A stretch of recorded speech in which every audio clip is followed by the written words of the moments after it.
respected Secretary Naik, Sri A.V. Abdul Rahman, the dignitaries in the dais, my dear sisters and brothers. I'm extremely happy to join in this inter-religious dialogue organized by Salafi Learning and Research Center, Calicut, on the theme, Religion in the Right Perspective. I'll be speaking in three different parts. First, the approach of the Catholic Church to which I belong, the openness towards world religions. And secondly, I will be explaining the contemporary situation of the religion to put it in its true perspective. And thirdly, I will be discussing on the concept of God in the Bible and in Christianity. The Catholic Church to which I belong encourages and promotes inter-religious dialogue, cooperation and collaboration.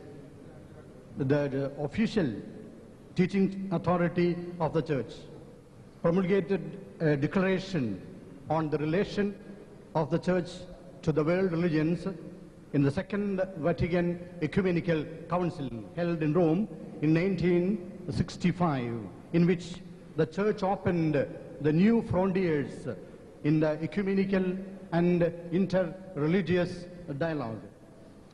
We have a pontifical council for dialogue with world religions in Vatican, which encourages in-depth study of the world religions and is in constant contact with the leaders of world religions, especially Judaism, Islam, Hinduism, Buddhism.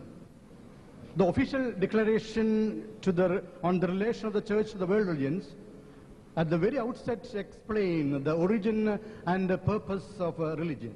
I quote, "Men look to the different religions for an answer to the unsolved riddles of human existence.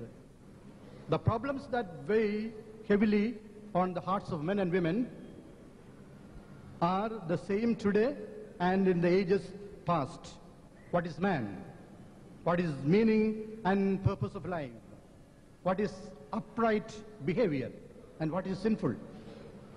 Where does pain and suffering originate, and what end does it serve? How can genuine happiness be found? What happens at death? What is judgment? What reward follows death?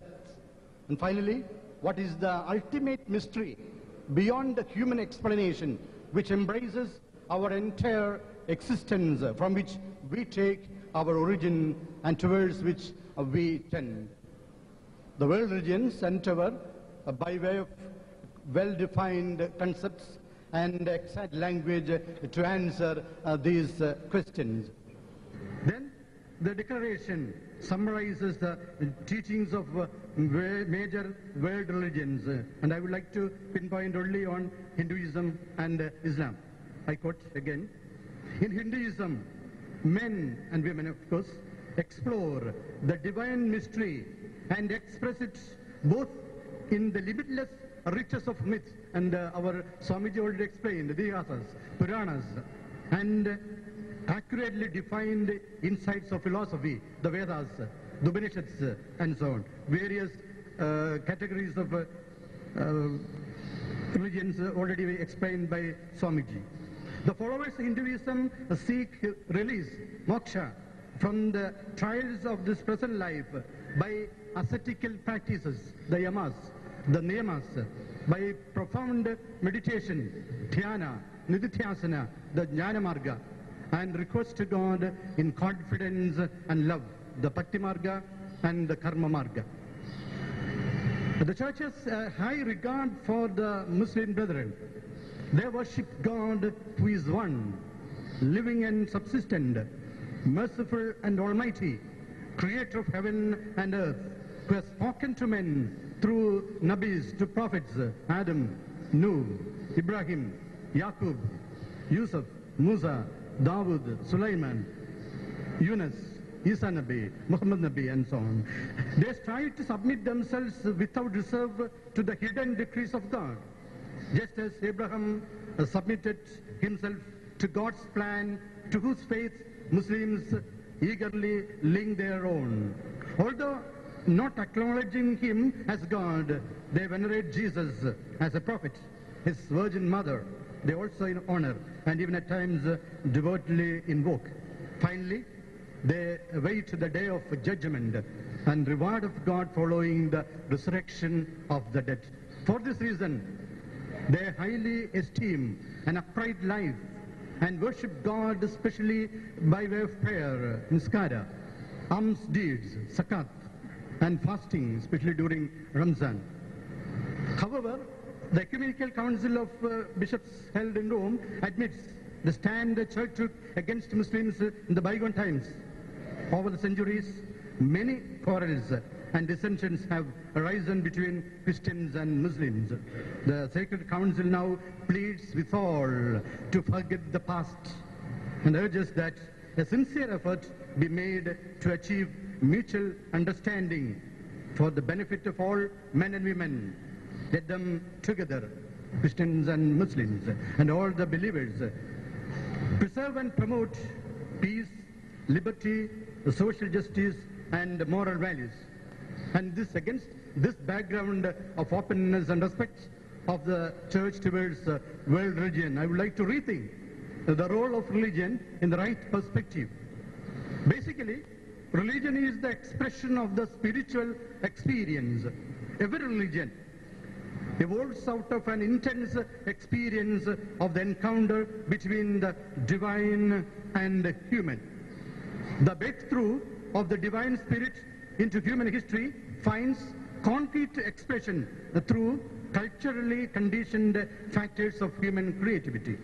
Since these factors have a rich variety, the self-revelation of the divine in human culture is articulated through diversity of religions. Thus we have the Semitic religions, the Judaism, the Christianity and Islam, the religions of India, Hinduism, Jainism, Buddhism and Sikhism, the religion of China, Confucianism and Taoism, the religion of the former Persia, Zoroastrianism, or the religion of Japan, Shintoism.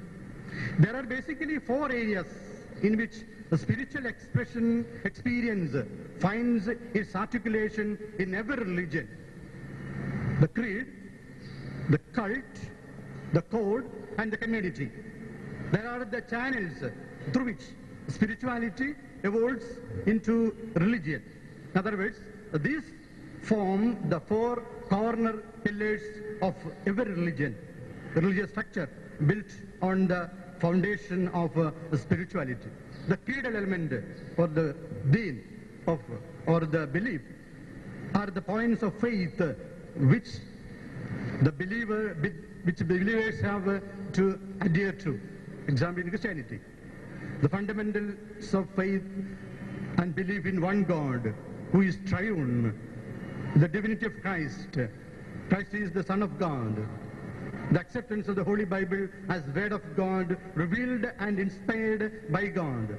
The belief in the eternal reward of the just and the damnation of the unjust. Secondly, the cult. God is worshipped on the basis of grace of the core spiritual experience, which includes prayer, worship, liturgy, a feast, festivals, pilgrimages, and so on. The code describes the ethical norms, the moral and the spiritual values enshrined in the Holy Scriptures, either the Quran or Bhagavad Gita or Vedas or Bible or the Guru Granth Sahib. So we have the Holy Scriptures in response to the demands of the primary God's experience. The love of God, the love of neighbor, unselfishness, forgiveness, compassion, empathy, sharing, respect of human persons, service, sacrifice, and surrenderance, and so on. Fourthly, the community is the social structure through which the believers continue to participate in the experience of the original encounter with the divine. So the believing community needs these